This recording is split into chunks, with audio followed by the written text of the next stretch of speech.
For $500, I would buy this iPhone. So can you guess what this iPhone is? If you guessed the iPhone 12, you be correct. Now, the iPhone 12 right now retails at Apple stores for $599. However, there's a very strong likelihood this 5G iPhone is going to $499 after the 14 in just a few weeks here.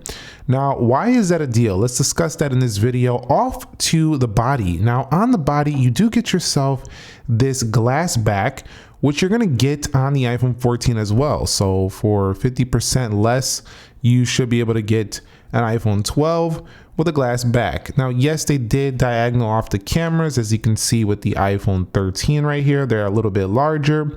Lenses make it a little bit bigger. Again, we'll see. They like to do that pretty much every year.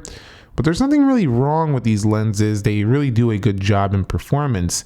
Now, you'll see we do have the aluminum rails on the iPhone 12, which is not likely going to change on the 14. This is a material they'll likely stick with.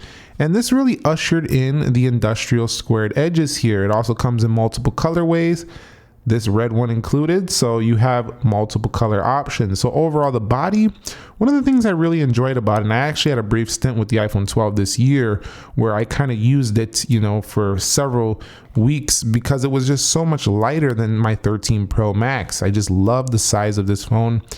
It's got that 6.1 inch size, but it's even lighter than the iPhone 13. Now, the trade-off is worse battery life. However, it's a very compact feel, not quite mini compact, but that's ultra compact. This has still got a pretty compact feel, which is very comfortable to use. So body, build, design, I would say it's 90% of what the iPhone 14 is even going to be. So why wouldn't you want to save that extra cash on an iPhone 12? So the next reason I'd buy this is the display panel. You're getting that 6.1 inch OLED XDR panel. Yes, it's 60 Hertz, but Apple's 60 Hertz is pretty smooth. The colors are gonna look great even today. So the iPhone 12's display has actually held up very well. Of course, that notch is a little bit wider. Some people like that one more because it's a little bit deeper on the newer iPhone, but the panel is still fantastic, and really, they've had OLED panels since the iPhone 10. This one was just a little bit better, a little bit thinner bezels than before, so just overall a very strong offering here. The brightness does give you 625 nits, but nobody really complains about that. You can see it's incredibly bright still. Not 800 nits, not 1000 nits, but still bright enough. So the panel, again, with these iOS 16 improvements, the animations are going to be even smoother than before. You can see even on iOS 16, it performs just fine here. I just think it's a good panel still. And I really don't even think much about the newer upgrades. They've literally had essentially the same technology on the screen for several years now. So you could just literally save yourself $300-400 after the event and get yourself an iPhone 12 in any color you like, have the latest 5G, still have an iPhone really up to date, and still have an OLED display and not feel like you have some old, LCD panel. So really strong here. All right, so when it comes to software, you're still going to get updates for years to come. This is only 2 years old, so iPhone 13 actually gives you one more, but iPhone 12 will give you at least 3 or 4 more years of updates. So this phone is actually not aged much at all in terms of the software area. Some Android phones won't even match that. Even though this one is 2 years old, you'll still get more software updates than some current brand new phones. So why even spend the money on a newer Android phone that's only going to give you 2 years of updates when you can get an iPhone 12 with iOS support for the next 3 to 4 years? That's incredible. You can see all the new wallpapers that are available for this.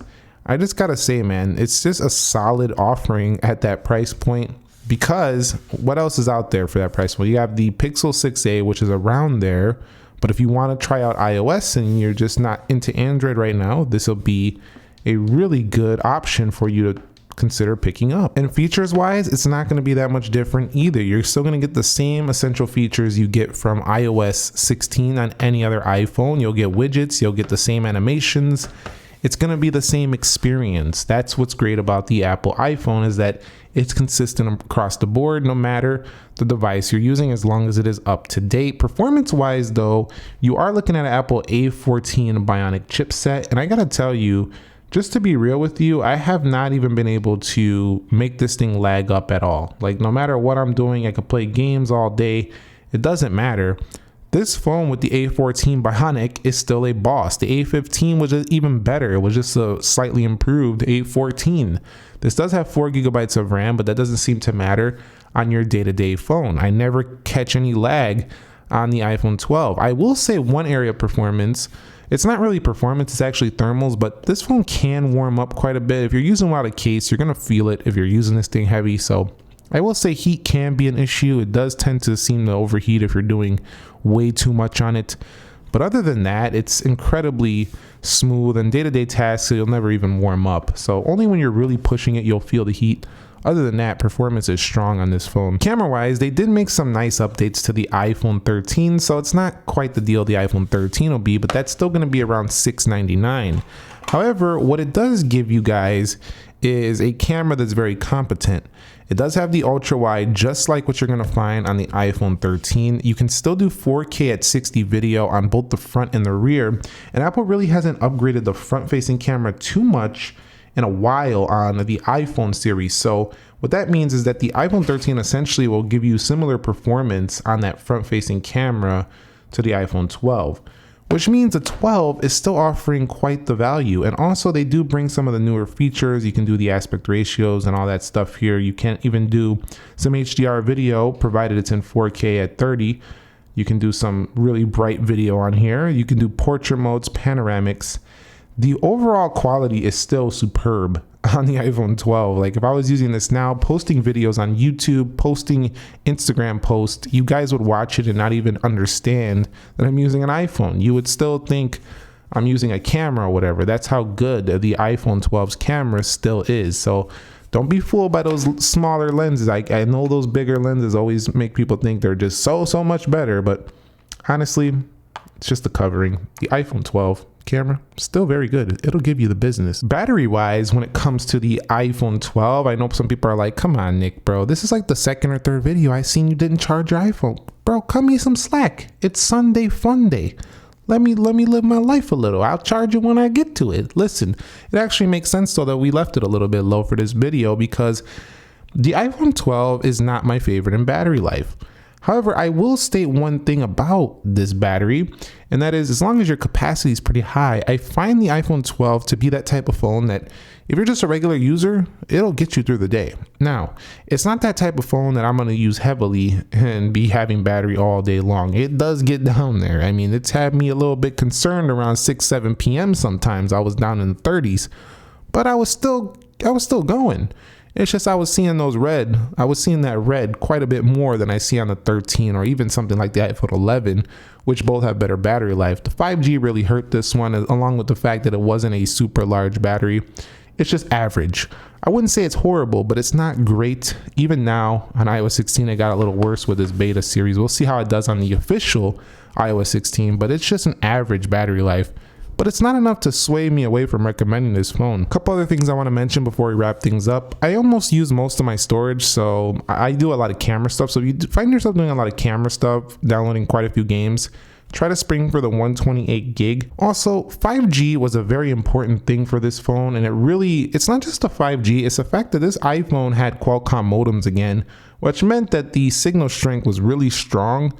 And the mobile connectivity was just superb. And that's some of the best things I really loved about the 12. Just great signal strength, great 5G, overall a good connectivity phone. But other than that, I really only have one con with this phone, and it's just the heat of the back of the device. Other than that, it really was a stellar device. I think it's kind of overlooked every time the next iPhone comes out. But if you got $500 after the event, this is going to be a solid phone. We're looking at 90% of what a current iPhone 14 is likely going to be. And this phone is going to cost you 40-50% less. Depending on where you look, you could get this even less than that. It also comes in multiple colors, so that's a great thing. No 120 hertz, but come on, this is $499. This is not $999, $899, stuff like that anymore. Let me know if you agree or disagree down below in the comments. Thumbs up if you enjoyed it. Subscribe if you haven't already. Nick here. Be sure to be well, and peace.